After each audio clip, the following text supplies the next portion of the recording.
Jabodetabek lah. Ada Bu Sinta juga di sini. Halo, selamat pagi Bu Sinta.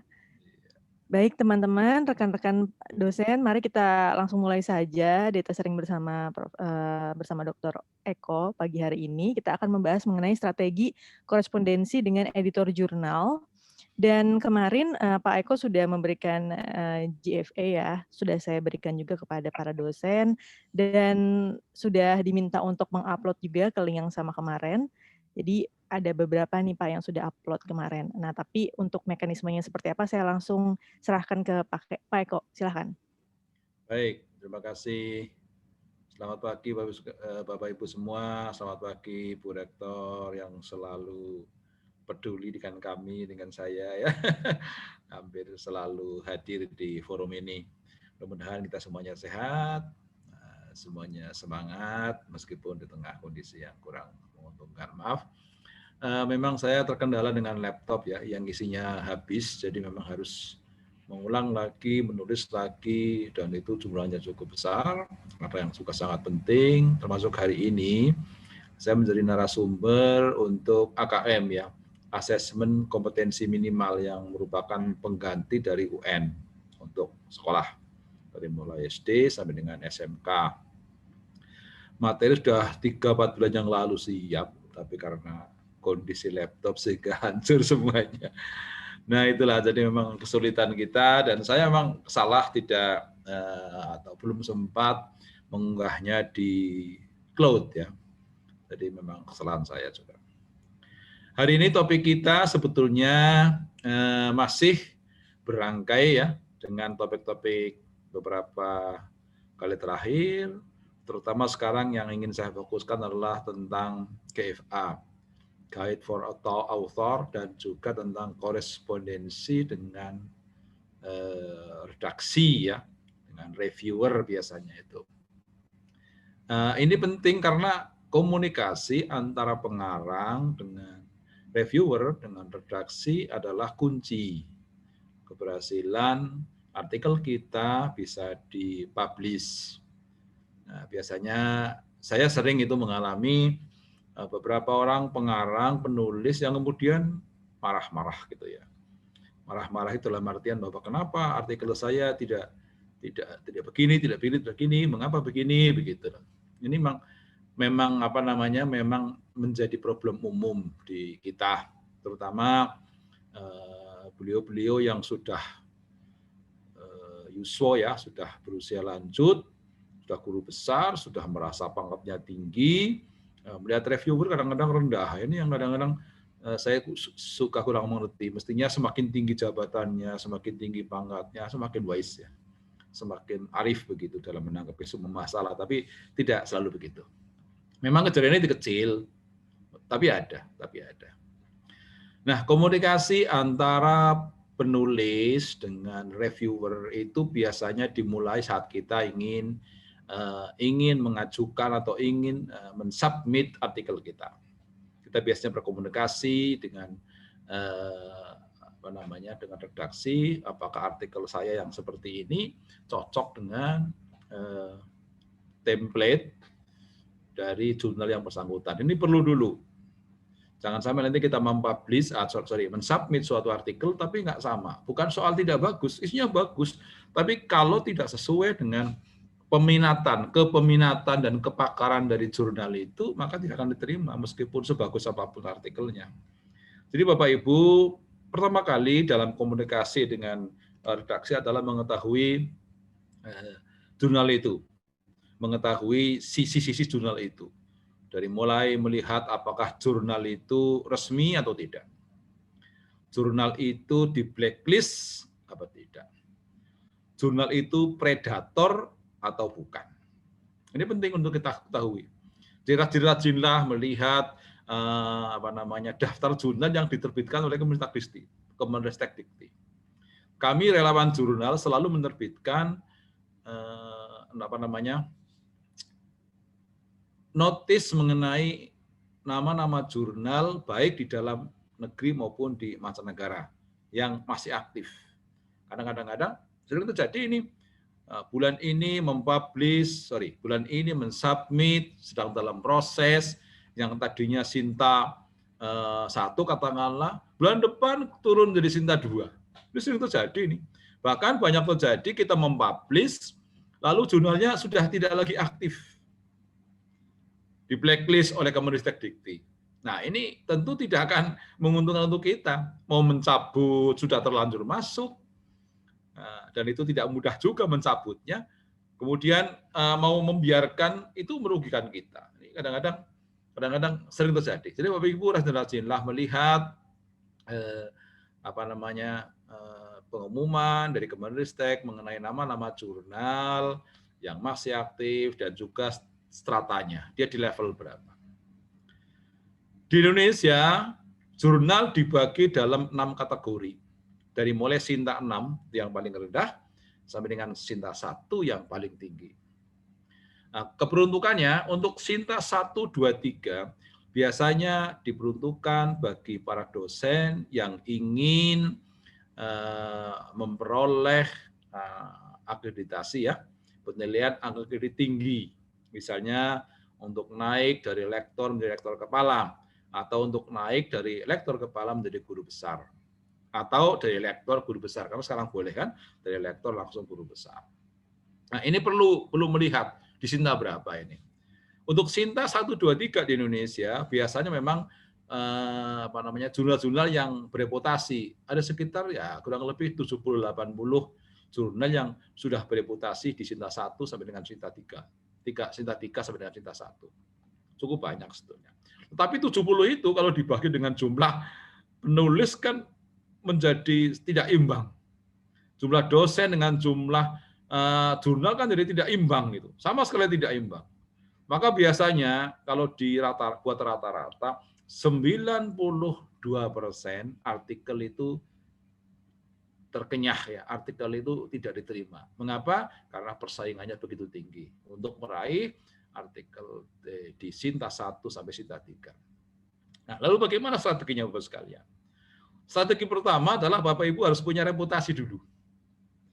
Harus bereputasi dulu. Nah, artinya Bapak Ibu sudah dikenal. Para reviewer ini punya semacam deteksi dini ya untuk mengetahui seseorang bereputasi apa tidak. Biasanya kalau seorang penulis sudah bereputasi, si reviewer agak tutup mata untuk melihat kontennya, apalagi bahasanya. Kalau tulisannya lalu menjadi laris, kemudian diminati oleh para akademisi, maka si reviewer lalu tutup mata. Katakanlah misalnya, ada artikel tentang hukum yang ditulis oleh Profesor Mahfud MD. Misalnya ini contoh saja. Ini reviewer rata-rata tutup mata, tidak lagi melihat isinya. Tapi kalau yang nulis Eko begitu ya, yang baru mereka dengar, mereka lalu mencari-cari begitu ya, lebih teliti dalam mereviewnya. Nah, itu masalahnya. Jadi ada memang unsur subjektivitas yang dimiliki atau yang digeluti, yang dimiliki lah oleh para reviewer. Gitu loh. Ini penting ini. Ini juga masuk dalam komunikasi dengan redaktur. Nah, lalu bagaimana cara kita untuk bereputasi? Maka kalau dalam istilah budaya Jawa, kita perlu nyantrik dulu. Nyantrik itu ngikut nama orang yang bereputasi. Misalnya yang menulis Bu Sinta, kita ngikut Bu Sinta. Oh, pasti diterima itu.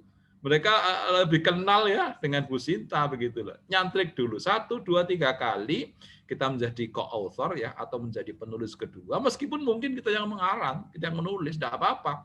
Saya dulu sering begitu. Saya minta tolong beberapa orang, baik teman-teman di dalam negeri maupun mancanegara, untuk saya jadikan sebagai penulis pertama. Saya minta tolong, Prof, berkenan apa tidak kalau Prof saya jadikan penulis pertama. Loh, apa tulisannya? Begini. Oh, baik kalau gitu. Saya penulis kedua saja. Yang membuat saya, tapi saya hanya menjadi penulis kedua. Itulah cara kita untuk mendapatkan reputasi. Nah, begitu misalnya kita dimuat, katakanlah misalnya di Sinta 1, Sinta 2, apalagi terindeks WOS atau Scopus, biasanya nama kita lalu naik, rating kita naik. Nah, disitulah kita mendapatkan porsi lebih banyak dibandingkan dengan penulis-penulis baru. Ini cara kita. Maka saya mohon kepada Bu Rektor, bisa membuat pelevelan para penulis di UPJ. Penulis yang unggulan itu penulis yang ranking 1, yang tulisannya banyak, citasinya banyak. Itu jadi penulis pertama. Itu dibuat kelompok. Lalu di bawahnya level kedua sampai dengan level ketiga. Untuk apa? Para penulis yang pertama itu di grup kelompok unggulan dimohon bisa menjadi semacam apa namanya tadi menjadi penulis pertama lah katanya, membina penulis-penulis di bawahnya. Gitu. Ada semacam target dari universitas. Misalnya, Prof, Anda penulis unggulan, Anda harus membina sekian orang. Begitu. Nah, ternyata berhasil. Beberapa perguruan tinggi yang kami tempo hari sampai dengan 2018 membina PTNB, Perguruan Tinggi Negeri Baru. Ada sekitar 42, saya membina lebih dari 20 PTNB. Ternyata berhasil itu. Bahkan beberapa waktu yang lalu saya ditelepon begitu, alhamdulillah saya sudah jadi guru besar gara-gara Anda, dan gitu. Nah, ini caranya. Jadi para guru besar, para penulis unggulan yang produktif, jangan lari sendiri, begitu loh. Jangan lari sendiri itu artinya harus membawa teman-teman di bawahnya untuk membina mereka menjadi kader-kader mereka, mengikuti jejak mereka menjadi penulis unggulan. Itu langkahnya yang paling bagus.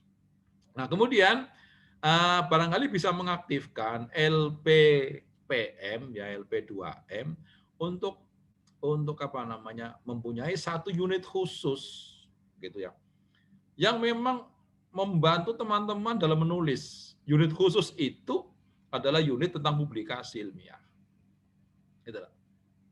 Tempo hari saya membina di UNS gitu ya, Solo itu. Sampai sekarang UNS justru unit itu menjadi unit penghasil. Mengapa? Karena mereka lalu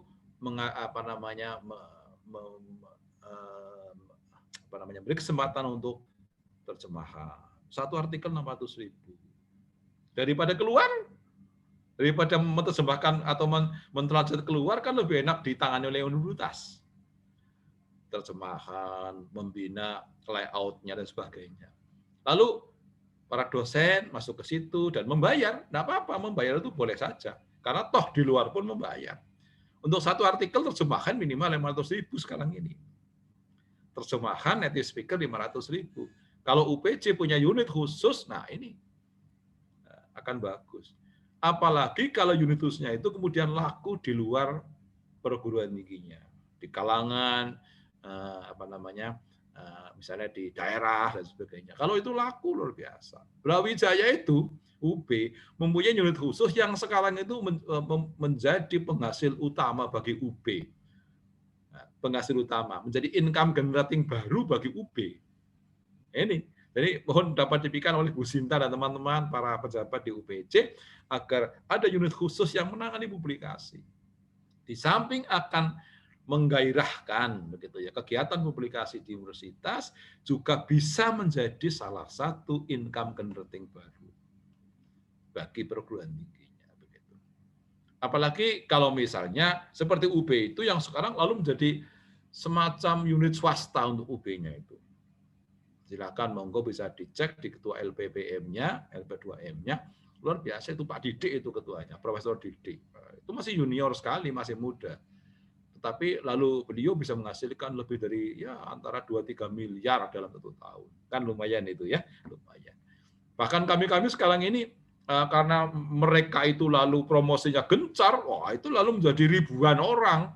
Sehingga kalau saya lihat, kalau Anda lihat di UB, unit khusus itu menjadi unit paling sibuk di UB itu, termasuk salah satu unit paling sibuk menangani publikasi. Nah, belum lagi kalau unit itu lalu misalnya menjadi juga tempat untuk mempublikasikan karya dosen dalam bentuk misalnya buku, gitu ya, buku ajar dipublikasikan di situ, dibuat menjadi e-book, kemudian disebarkan kepada mahasiswa. Itu akan menjadi sangat luar biasa. Bapak Ibu sekalian, Bu Rektor yang saya hormati, itu usul saya yang barangkali bisa menjadi perenungan bagi UPJ. UPJ menjadi perenungan ya. Perenungan nanti dipikirkan apakah mungkin. Karena UPJ ini perguruan tinggi yang bagus dan swasta, saya kira akan lebih luas daripada kami-kami yang di PTN. Kalau PTN kan membuat unit baru harus harus OTK baru. Kalau OTK baru tentu harus lain-lainnya juga baru. Akan lebih ribet. Tetapi kalau swasta mungkin akan lebih mudah dalam membentuknya. Nah, unit itu juga yang nanti akan mengarahkan para dosen kemana artikelnya akan dipublish. Jadi mereka punya database. Jurnal mana untuk apa, jurnal mana. Jadi para dosen tinggal store saja. Mereka lah yang akan mencari publikasinya yang tepat yang mana, membimbing sampai dengan dipublikasikan, baik untuk dalam negeri maupun luar negeri, artikel jurnal luar negeri maupun dalam negeri. Jadi memang harus punya koneksi. Network perlu dibangun antara unit itu dengan para publisher, ya, terutama jurnal. Sebab kalau itu diserahkan kepada para dosen, pertama mungkin akan menjadi kurang produktif. Para dosen dibebani dengan hal-hal mencari publikasi dan sebagainya. Belum lagi biayanya sudah tinggi. Sekarang untuk menerbitkan di jurnal bereputasi, katakanlah Scopus Q3 saja sudah 15 juta sekalian.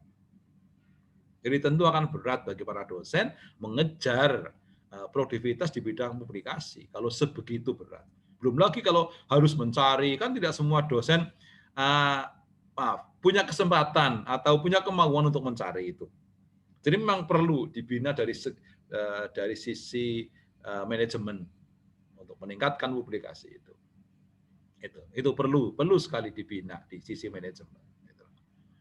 Ya, saya kemarin juga mengajukan hal yang sama di Aceh sana. Nah, langsung dibentuk oleh Pak Rektornya ya, dibentuk Pak Eko, ini FGD diminta bentuk. Oke, saya bilang Pak Rektor silakan dibentuk. Nah, dibuat FGD dibentuk cepat. Mengapa? Karena swasta. Jadi tidak perlu ribet-ribet harus mencari cantolan undang-undangnya, tidak perlu lagi itu. Cepat itu. Dan hari ini mereka sudah mengirim kepada saya baru tadi itu 23 artikel yang semuanya cukup bagus dan cukup potensial untuk dipublish di jurnal internasional Q1, Q2, Q3, Q4. Ini tentu UPJ akan ke situ arahnya, Bapak sekalian.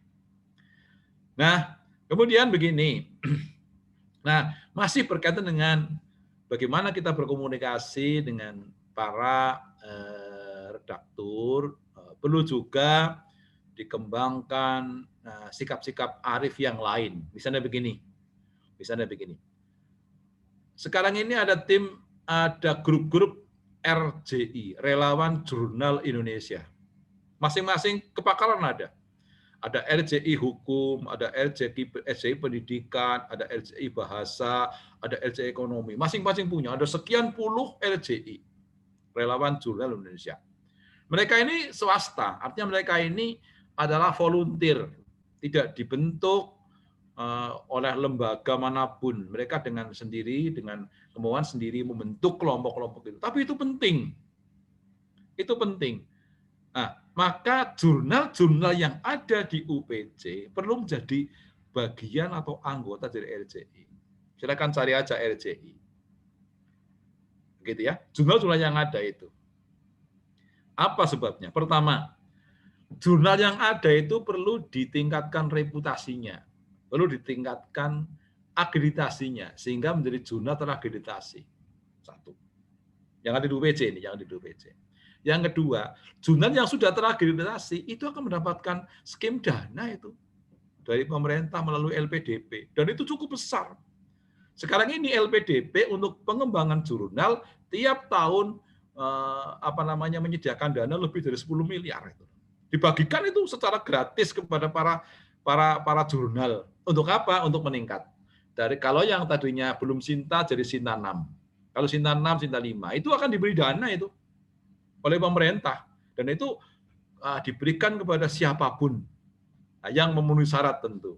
Misalnya jurnalnya sudah terbit minimal 5 kali atau 5 nomor.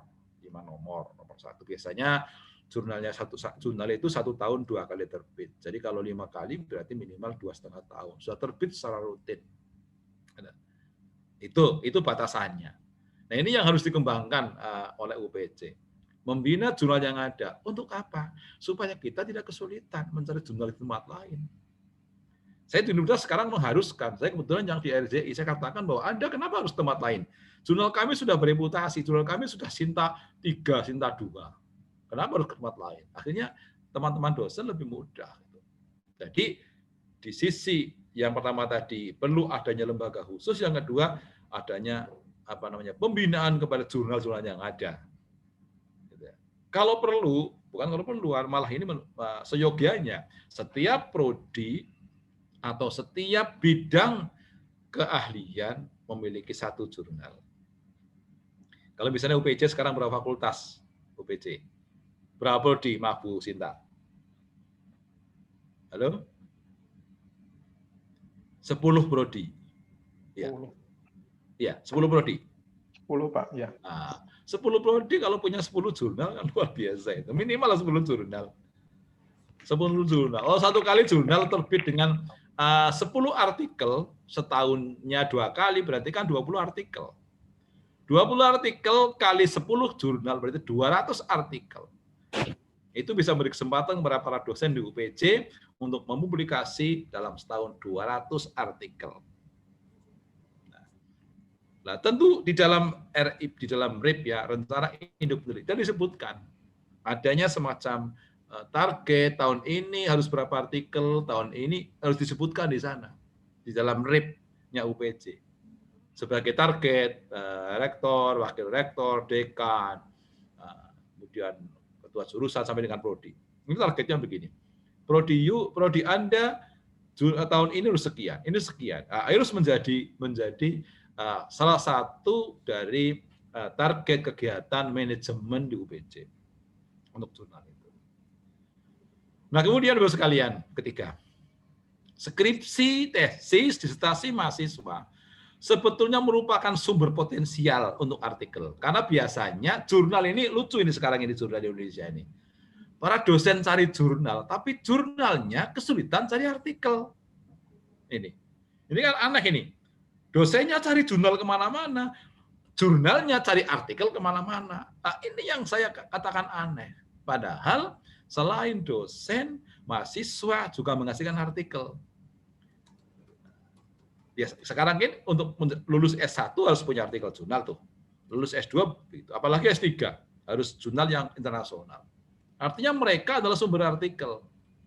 Nah, untuk meningkatkan rating para dosen, meningkatkan citasi para dosen, dosen pembimbing adalah penulis kedua atau ketiga. Jadi kalau misalnya pemahasiswanya namanya Arini, dosennya namanya saya, maka saya penulis kedua. Nah, artinya apa? Secara langsung maupun tidak langsung, artikel mahasiswa akan meningkatkan reputasi dosen di bidang jumlah artikel yang dipublikasikan. Begitu. Lalu bagaimana mekanismenya? Tadi, kalau di UPJ mempunyai satu unit khusus yang menangani publikasi, maka publikasi dari mahasiswa akan masuk ke sana. Akan masuk ke unit itu. Pasti akan menjadi unit yang sangat sibuk. Kalau misalnya UPJ satu kali wisuda 1.000 mahasiswa, berarti kan 1.000 artikel. Nah itu, 1.000 artikel. Bayangan itu. Nah ini yang sering tidak menjadi perhatian. Kita kurang ngeh ya, kurang care dengan potensi-potensi itu. Nah, tentu di sini perlu juga, mengapa perlu unit? Perlu juga adanya peningkatan kualitas artikel mahasiswa. Jadi mereka itu menulis tapi dengan guideline yang jelas, dengan pembimbingan yang jelas. Misalnya satu, saya yakin UPJ sudah punya aplikasi anti plagiarisme, misalnya Turnitin, ya punya kan, mesti punya itu kalau perguruan tinggi pasti punya. Mahal Pak. Ya sekarang ini ya memang begitu. Sekarang ini kalau misalnya Turnitin mahal, maka belilah atau adakanlah misalnya katakanlah plagiarism checker itu hanya 600.000 per tahun, bisa dipakai oleh 5 user. Satu prodi punya satu saja kan cukup itu. Artikel mahasiswa yang masuk pertama kali melalui analisis oleh pembimbingnya, dicek dulu plagiarismenya. Buatkan semacam ketentuan bahwa kalau mahasiswa similarity-nya tidak boleh lebih dari 20%, misalnya begitu. Aturan rektor begitu. Dosen tidak boleh lebih dari 15% similarity-nya. Kalau itu dipakai, maka akan lambat laun artikel mahasiswa akan naik kualitasnya. Lalu diberi semacam reward kepada mahasiswa dalam bentuk begini. Kalau Anda artikelnya bagus, similarity-nya kurang dari 20%, maka artikel Anda akan dipublish di jurnal kampus. Nah, ini kan luar biasa ini. Bahkan di tempat saya sekarang ini, artikel mahasiswa itu, kalau publish artikel harus bayar 300.000. Ya, 300.000 itu. Satu kali wisuda tempat kami, kita punya 4 periode, satu periode 1.500. 1.500 mahasiswa. Kali 4 berarti 6.000 wisudawan per tahun. Dan mereka wajib bayar 300.000 sekali. Untuk apa? Untuk cek plagiarismenya, untuk layout-nya, macam-macam itu. Ini sebuah penghasilan yang besar. Kami tempo hari rapat begitu di Senat, ketika dapat laporan terkejut dengan jumlah uang yang begitu besar dari mahasiswa. Gitu. Nah, ini potensi yang harus dikembangkan. Kembali kepada bagaimana kita membina jalinan dengan para jurnal. Bu Rektor lewat WR4 barangkali bisa membuat semacam ikatan kerjasama, gitu ya, MOU atau MOA. Dengan siapa? Dengan relawan jurnal. Gitulah. Perlu ada ikatan itu. Bagaimana mengikatnya agar tentu tetap menggunakan prosedur, tetapi paling tidak kalau punya kerjasama kan artikel teman-teman dosen di UPC diutamakan oleh relawan jurnal itu. Jadi barangkali mohon bisa dipikirkan agar LP2M-nya UPC berkomunikasi dengan relawan jurnal, kemudian membangun kerjasama melalui forum resmi kerjasama itu. Bisa diundang ke UPC untuk tanda tangan kerjasama. Nah, ini cara kita untuk berkomunikasi.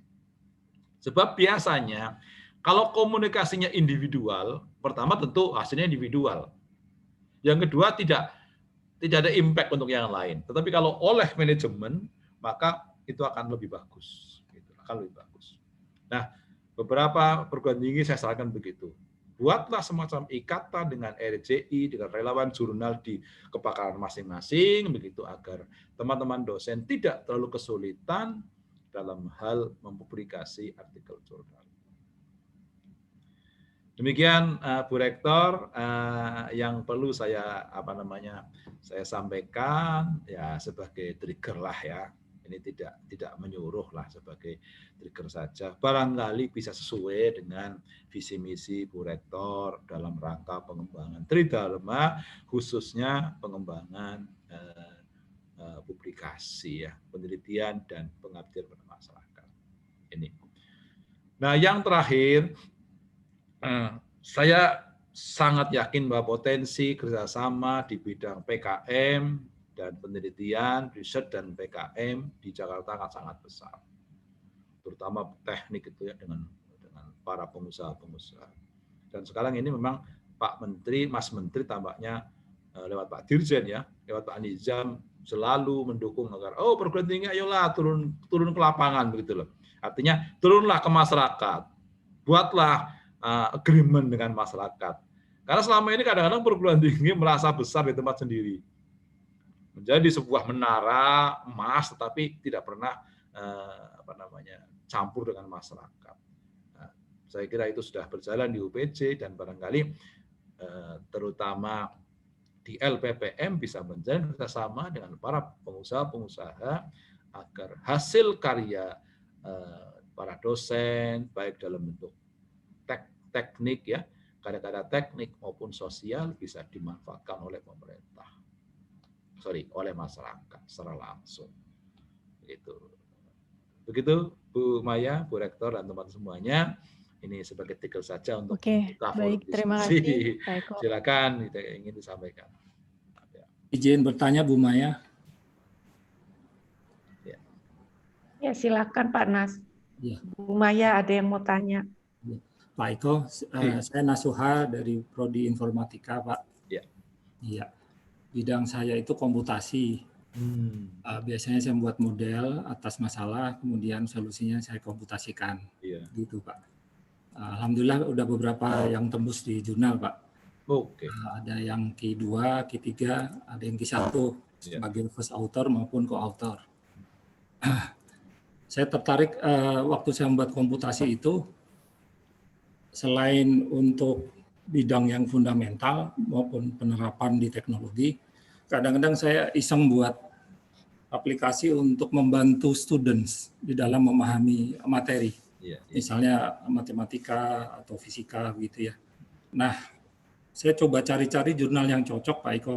Iya. Ternyata kebanyakan yang saya baca itu di dalam jurnal education itu tentang metodologinya, Pak Eko. Mohon info jika ada yang saya maksud tadi, Pak Eko. Terima kasih. Baik, Pak Nasuha. Ini saya kira nanti perlu saya catat ya. Dan kolaborasi Pak Nasuha dengan teman-teman dalam meneliti, dengan teman-teman di luar perguruan tingginya perlu. Jadi barangkali Pak Nasuha dan teman-teman di UPJ bisa menggandeng, kalau perlu dengan saya nanti meneliti bersama. Jadi ada semacam kolaborasi di bidang keilmuan.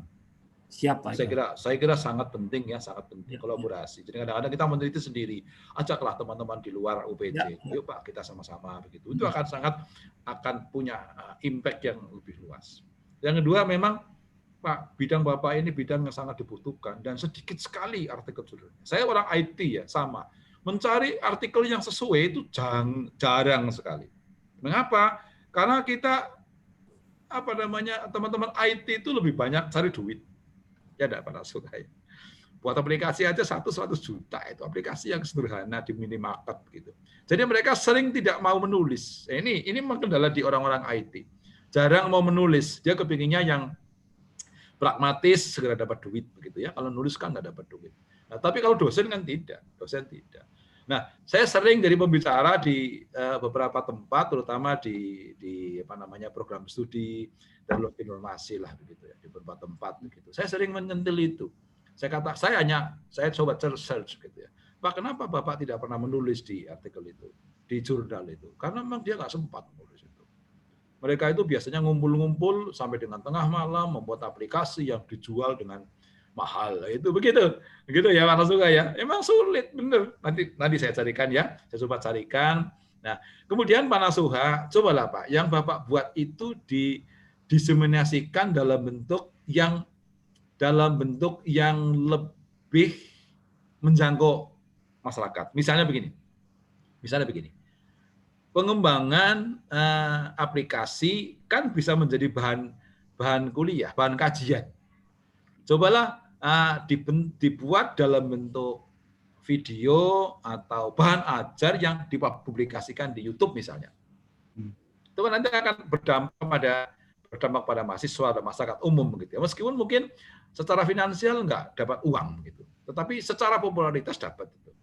Jadi saya mohon juga hasil karya Bapak Ibu selain dipublikasikan dalam bentuk karya ilmiah, juga dipublikasikan dalam bentuk non karya ilmiah, dalam bentuk bahan ajar, media pembelajaran yang diposting di YouTube, yang dipublikasikan di media sosial sehingga berkembang. Nah, ini untuk terutama ya untuk kita yang bidang IT Pak Nasuha kurang sekali. Coba sih Bapak cari itu YouTube tentang katakanlah pemrograman apa, itu jarang sekali itu. Mereka sering merasa begini, ini kan punya saya. Kadang-kadang memang orang IT jadi Tuhan.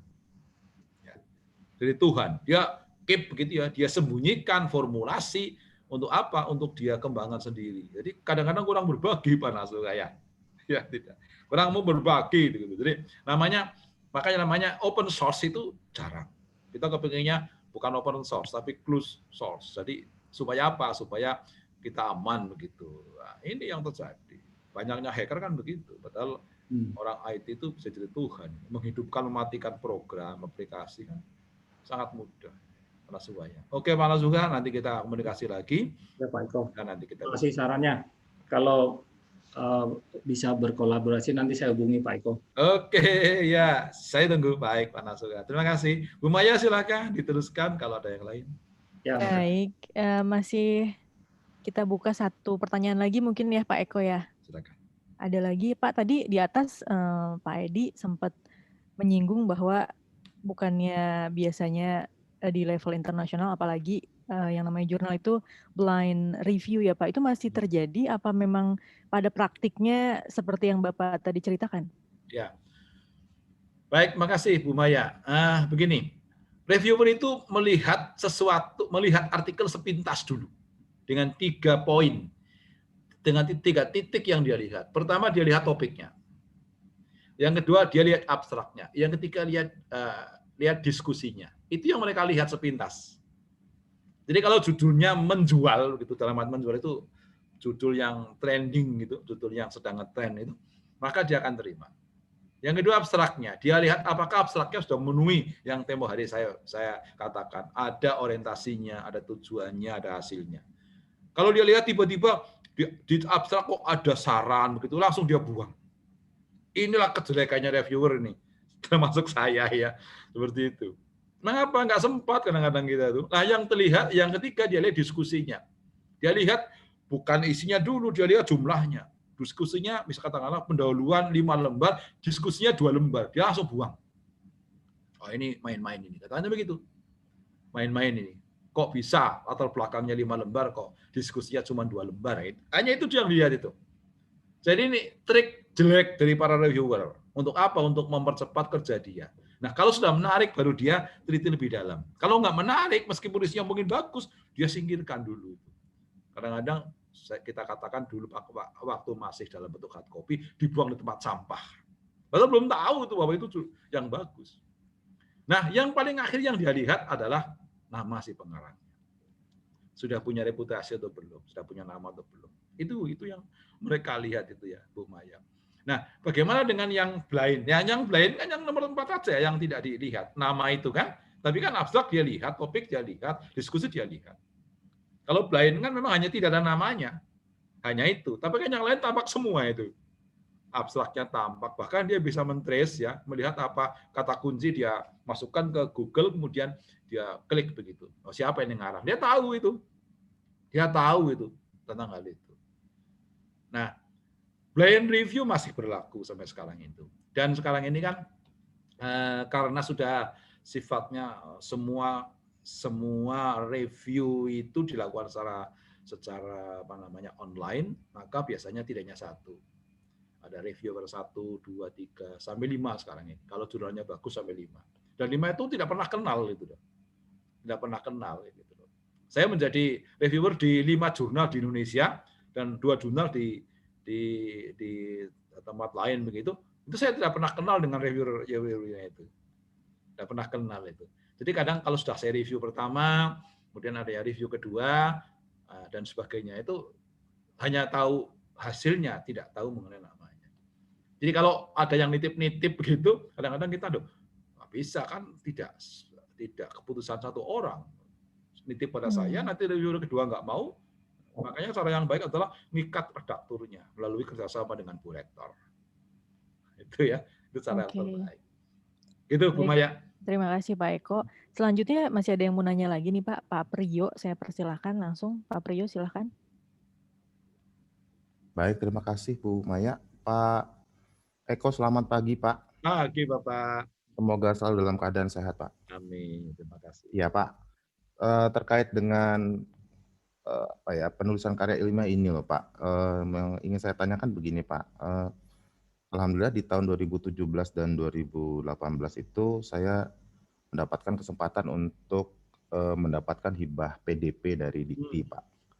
Nah kemudian kan si laporan akhir yang sudah saya buat untuk penelitian tersebut itu sudah clear, tidak ada masalah di diktinya gitu loh Pak, sudah beres semuanya. Kemudian supaya menambahkan publikasi dari saya, kemudian saya mempublikasikan si laporan akhir ini atau penelitian yang saya lakukan ini dalam bentuk jurnal karya ilmiah seperti itu Pak. Dan saya mensasar beberapa yang memang sifatnya memiliki akreditasi nasional. Pak, yang mau saya tanyakan tuh begini Pak, apa sih yang perlu kita perhatikan Pak ketika kita menuliskan laporan dan kemudian mengkonversikannya ke dalam bentuk jurnal Pak? Karena satu waktu saya kemudian mengkonversikan apa yang saya tuliskan dalam laporan itu plek ketiplek gitu loh Pak, langsung ke jurnal dan diterima, di-accept seperti itu Pak. Tapi di tempat lain itu kemudian tidak diterima seperti itu. Nah, sebetulnya apa sih hal yang perlu kita perhatikan Pak ketika kita kemudian mengkonversikan dari laporan akhir penelitian kita itu kemudian ke dalam bentuk karya ilmiah? Baik. Itu Pak. Terima kasih Pak. Terima kasih Bapak, selamat pagi. Doa saya juga Bapak semoga sehat ya. Amin. Nah, hal yang perlu diperhatikan begini. Pertama adalah kalau artikel Anda, kalau penelitian Anda itu dibiayai oleh pihak ketiga. Jadi ada foundingnya, maka perlu dilihat luarannya. Luaran apa yang mereka minta. Kalau luaran yang mereka minta tidak ada artikel, tidak mengharuskan artikel, maka Anda bebas untuk mengkonversi dari hasil penelitian menjadi dalam bentuk artikel. Karena itu hak Anda. Tetapi kalau di dalam penelitian, di dalam perjanjian dengan founding, dengan foundernya, lalu ada kata-kata luarannya dalam bentuk artikel, maka Anda tidak boleh membuat artikel yang sama dengan dengan isi jurnal. Lalu gimana caranya? Cara pertama, Bapak sekalian, artikel jurnal dan laporan penelitian itu berbeda, baik secara substantif, terutama secara performance ya, dari segi layoutnya berbeda. Tapi sebetulnya Anda punya kelebihan sebagai penulis untuk mengembangkan satu hasil penelitian menjadi beberapa artikel. Jadi ya, teman-teman di IPA ini saya sering jealous dengan mereka itu. Ya, dengan teman-teman di IPA, di fisika, kimia. Kadang-kadang mereka itu punya satu, katakanlah disertasi. Satu disertasi bisa menjadi 5 atau 6, bahkan 7. Kemarin saya mereview satu hasil disertasi, beliau kuliah di Jepang, S3-nya, sekarang udah guru besar, dia bisa menghasilkan sampai dengan 7 artikel jurnal. Dari apa? Dari yang pertama dia membuat artikel dari latar belakangnya, dia buat artikel sendiri. Yang kedua dia membuat artikel dari dari kajian literaturnya, dibuat artikel. Kemudian dari hasilnya dia buat artikel sendiri, sampai 7. Nah, ini adalah kelebihan bagi seorang penulis pertama terutama untuk mengembangkan hasil penelitian dalam bentuk artikel. Kalau demikian, maka berarti substansi artikel dengan substansi hasil penelitian berbeda. Berbeda kan? Berbeda. Lalu, bagaimana triknya? Nah, untuk itu, Bapak, kalau Bapak punya hasil penelitian dan hasil penelitian itu kemudian dipublish, kalau Anda membuat artikel yang sama, kan lalu jadi crash. Ketika dicek plagiasinya, menjadi plagiasi kan. Lebih-lebih kalau variabelnya sama. Katakanlah misalnya variabelnya 1, 2, 3, 4, A, B, C, D. Kemudian Anda plug, jadikan artikel dengan 4 variabel. Langsung itu menjadi autoplagiarisme kan. Karena variabelnya sama. Nah ini. Maka ketika Anda membuat sebuah hasil penelitian, kemudian menjadikan sebagai artikel, yang perlu diperhatikan pertama kali adalah apakah variabel yang Anda tulis di dalam artikel sama dengan variabel yang Anda tetapkan di dalam penelitian. Usahakan tidak sama. Tidak sama. Lebih dari 2. 2 itu masih boleh. Tapi kalau 1, 2, 3 masuk, maka langsung itu ditolak. Itu namanya autoplagiarism.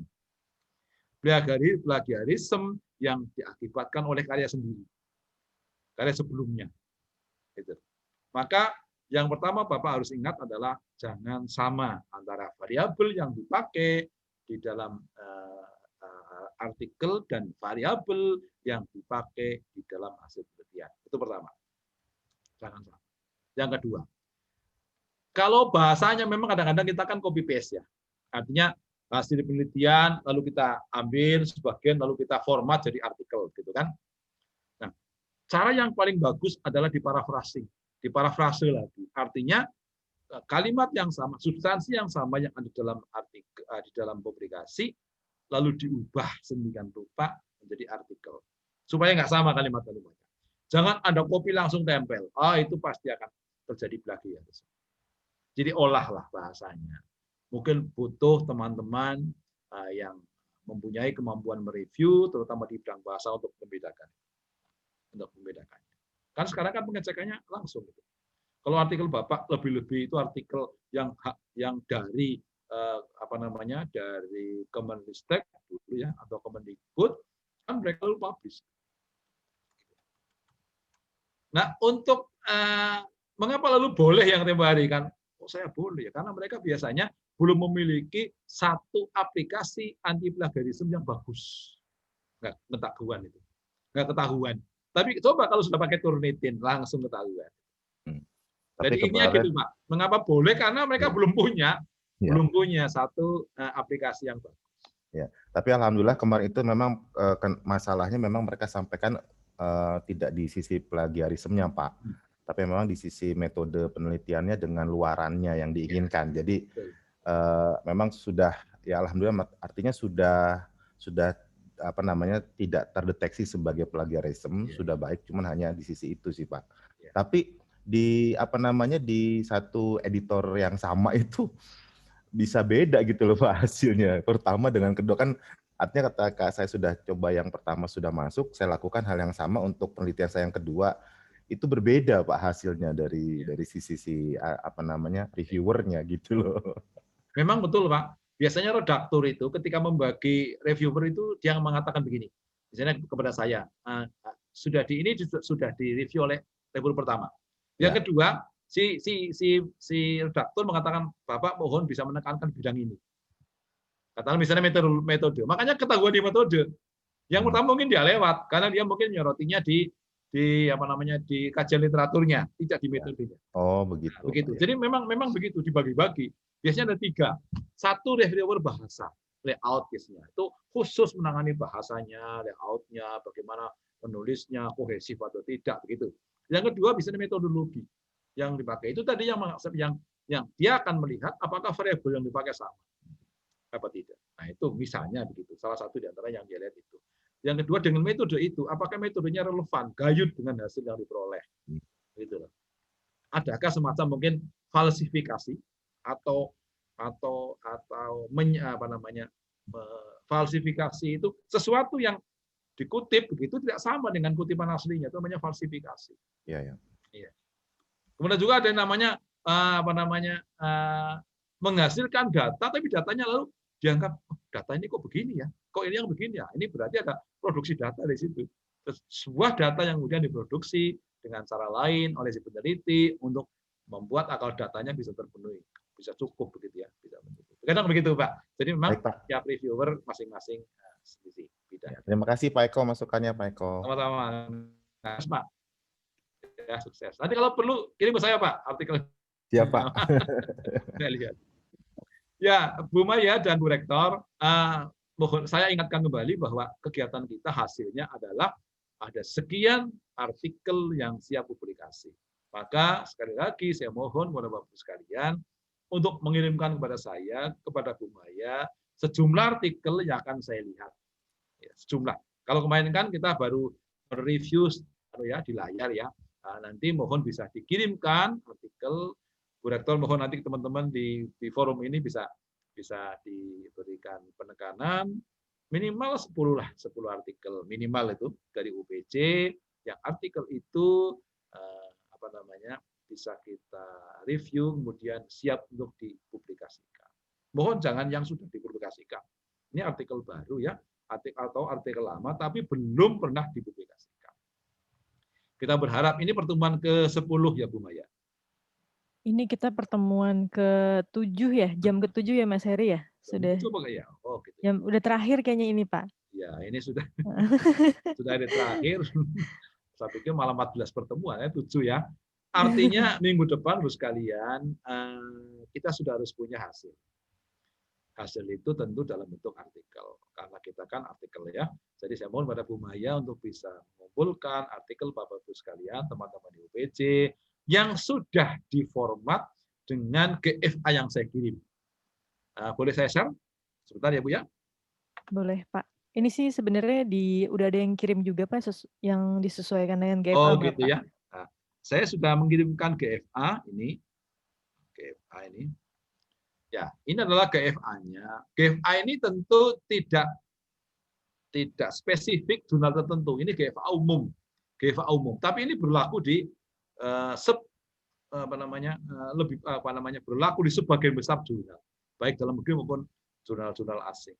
Nah, mohon dapat diformat seperti ini ya, seperti ini dengan GFA ini agar nantinya sesuai dan saya mudah untuk bisa mereview. Saya mohon kesempatan 1 minggu untuk bisa mereview. Jadi barangkali dalam minggu ini Bu Maya terakhir dari Sabtu bisa diserahkan kepada saya ya. Iya, oke Pak. Kepada saya sehingga nanti saya punya waktu untuk mereview.